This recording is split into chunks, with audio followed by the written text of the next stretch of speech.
বীর মুক্তিযোদ্ধা lieutenant colonel অবসরপ্রাপ্ত শরীফুল হক ডালিম রচিত স্বৈরাচারী আওয়ামী সরকার কর্তৃক নিষিদ্ধ ও ইতিহাসের অজানা অধ্যায় যা দেখেছি, যা বুঝেছি, যা করেছি থেকে আজ পাঠ করছি ৮০তম পর্ব। নবম অধ্যায়, যুদ্ধকালীন সময়ে লুটপাট এবং দুর্নীতির ইতিহাস। আওয়ামী লীগারদের লুটপাটের ইতিহাস শুরু হয়েছিল মুক্তিযুদ্ধের সময়কালে। ব্যাংক ও ট্রেজারির লুটের কোটি কোটি টাকা আত্মসাৎ করে হুমরা চুমরারা সব জয় বাংলার শেখ নামে পরিচিতি লাভ করে। ওই সমস্ত অসৎ ব্যক্তিদের আচরণ মুক্তিযুদ্ধকে কলঙ্কিত করেছিল, বিধায় মুক্তিযোদ্ধারা ক্ষিপ্ত হয়ে উঠেছিলেন। পূর্ব পাকিস্তান থেকে আনা বিপুল অঙ্কের টাকার কোনো হিসাব দেয়নি আওয়ামী লীগ সরকার। লুটপাটেরও কোনো বিচার হয়নি। প্রবাসী সরকারের ব্যর্থতা, লুটপাট সমিতির কার্যক্রম এবং নেতাদের বিলাসবহুল জীবন নিয়ে জনাব জহির রায়হান একটি প্রামাণ্যচিত্র তৈরি করার ঝুঁকি নিয়েছিলেন। এটাও তার রহস্যজনক মৃত্যুর কারণ হতে পারে। মুক্তিযুদ্ধের শুরু থেকে শেষ পর্যন্ত মৌলানা ভাসানীকে গৃহবন্দী করে রেখেছিল ভারত সরকার। স্বাধীনতা সংগ্রামের সঠিক মূল্যায়ন করতে ব্যর্থ হয়েছিল বামপন্থীরা। ভারত সরকারের মনোভাবও তাদের প্রতি ছিল বিরূপ। নির্বাচিত সংসদদের মুক্তাঞ্চলে প্রশাসন এবং সেক্টরগুলিতে পলিটিক্যাল কমিশনার হিসেবে নিযুক্ত করার সিদ্ধান্ত কার্যকরী করতে ব্যর্থ হয় প্রবাসী আওয়ামী লীগ সরকার। তারা কলকাতায় বেশ আরামায়েশে সময় কাটাচ্ছিলেন, কিন্তু ক্রমান্বয়ে তাদের অসৎ উপায়ে লুটপাট করার কথা প্রকাশ পেয়ে যাচ্ছিল। এতে তাদের সম্মানেই শুধু হানি হচ্ছিল না, তাদের অনেকের প্রতি বিক্ষুব্ধ হয়ে পড়েছিল মুক্তিযোদ্ধারা।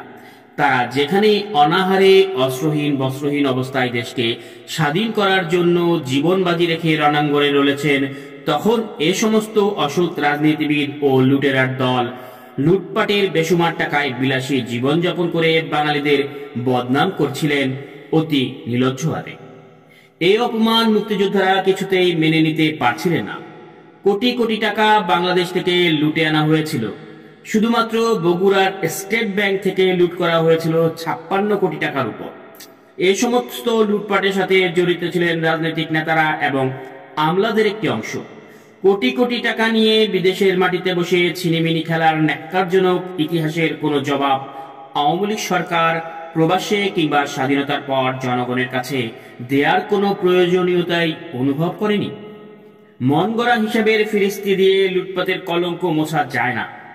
সংগ্রামকালের লুটপাটের সম্পদের রাতারাতি রাজনৈতিক নেতারা, তাদের পরিবার পরিজনরা এবং চিহ্নিত কিছু আমলা আঙ্গুল ফুলে কলাগাছ হয়েছিল।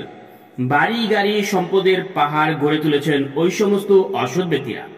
সেই সমস্ত রহস্য সময়ের সাথে ক্রমান্বয়ে জনগণের সম্মুখে পরিষ্কার হয়ে উঠেছিল। সংগ্রামকালের এক পর্যায়ে ক্ষুব্ধ মুক্তিযোদ্ধারা একবার সিদ্ধান্ত গ্রহণ করেছিল যে মুক্তিযুদ্ধ এগিয়ে নেওয়ার জন্য সর্বপ্রথম এ সমস্ত অসৎ ব্যক্তিদের নেতৃত্ব থেকে সরিয়ে ফেলার দরকার। এই ব্যাপারে কর্নেল ওসমানীর সাথে কথাও হয়েছিল। তাকে বোঝানো হয়েছিল এই সমস্ত অসৎ নেতৃত্বের অধীনে মুক্তিযুদ্ধ পরিচালিত হওয়ায় বিশ্ব পরিসরে সংগ্রামের ভাবমূর্তি ক্ষুণ্ণ হচ্ছে। শুধু তাই নয়, তাদের পার্থিব লোভ লালসা এবং চারিত্রিক দুর্বলতার সুযোগ গ্রহণ করে প্রয়োজনে সম্পূর্ণ জাতিকেই ব্ল্যাকমেইল করা সম্ভব হবে অতি সহজেই। সব শুনে তিনি বলেছিলেন, অভিযোগ যুক্তি সম্পূর্ণ, কিন্তু তবুও বিদেশের মাটিতে নিজেদের মাঝে কাটাকাটি শুরু করলে মূল উদ্দেশ্য থেকে আমরা দূরে সরে যাব। অবশ্যই এ সমস্ত অসৎ ব্যক্তিদের শাস্তি পেতে হবে, কিন্তু সেটা দেওয়া হবে স্বাধীন বাংলাদেশে প্রকাশ্যে গণ আদালতে। তবে কথা মেনে নিয়েছিল মুক্তিযোদ্ধারা, কিন্তু স্বাধীন বাংলাদেশে গণ আদালত তো দূরের কথা, কোনো কোর্ট আদালতেও ওই সমস্ত অপরাধীদের বিচার হয়নি। কারণ এই সমস্ত অসৎ কার্যক্রমের সাথে প্রশাসনের প্রায় সব রুই কাতলারাই জড়িত ছিলেন। রক্ষক যখন ভক্ষক হয়ে ওঠে, তখন অবস্থা বেসামাল হয়ে পড়ে। স্বাধীনতার পরে বাংলাদেশের অবস্থাও হয়েছিল ঠিক তাই। লুটপাট, চুরিচামারির বিচারের পরিবর্তে এই সমস্ত জাতীয় স্বার্থবিরোধী কার্যকলাপের মাত্রা গিয়েছিল অনেক বেড়ে।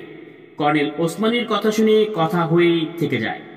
স্বাধীনতার লগ্ন থেকেই কোনো ব্যাপারেই ন্যায়সঙ্গত কোনো বিচার পায়নি জাতি স্বৈরাচারী শাসক গোষ্ঠীর কাছ থেকে।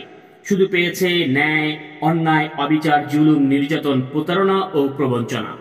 লুটপাট সমিতির কার্যকলাপে কিভাবে মুক্তিযুদ্ধ তথা সমস্ত বাঙালি জাতির ভাবমূর্তিকে ক্ষুণ্ণ হচ্ছিল তার কয়েকটি বিবরণ নিচে দেওয়া হল।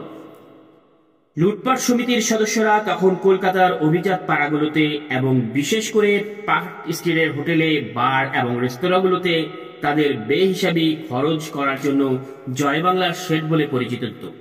সেখানেই তারা তাদের মুক্ত হস্তে বেসুমার খরচ করে থাকেন বিলাসবহুল ফ্ল্যাট কিংবা হোটেলে।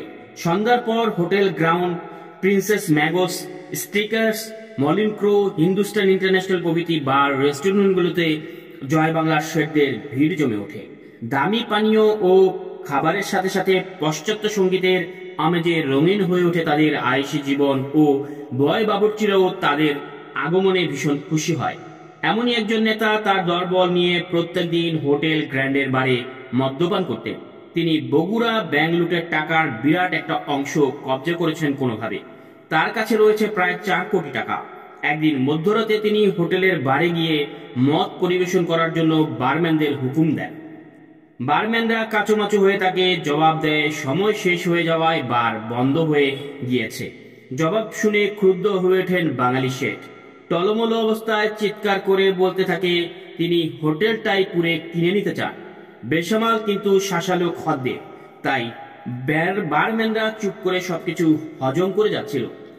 শেঠ আবল তাবল বকে পরে একজন বারম্যানকে হুকুম দেন কাল বার খোলার সময় থেকে বন্ধ করার আগ পর্যন্ত তিনি ও তার সঙ্গীগণ ছাড়া অন্য কাউকে মদ পরিবেশন করা যাবে না। তারাই শুধু থাকবেন বারে। তার হুকুম শুনে বারম্যান ম্যানেজারকে ডেকে পাঠায়। ম্যানেজার এলে শেঠ তাকে প্রশ্ন করেন, রোজ আপনাদের বারের সেল কত টাকা? ম্যানেজার একটা অঙ্ক তাকে জানায়। শেঠ তখন তাকে তার সিদ্ধান্তের কথা জানিয়ে বলে পুরো দিনের সেলের টাকাই তিনি পরিশোধ করবেন। পুরো টাকার মদ ওরা খেয়ে শেষ করতে না পারলে বাকি মদ যেন তারা বাথরুমের টাবে ভরে দেবার ব্যবস্থা করা হয়। তিনি তাতে গোসল করবেন। ম্যানেজার তার কথা শুনে থ হয়ে গিয়ে মাতালের প্রলাপ মনে করে কোন রকম সেখান থেকে কেটে পড়ে।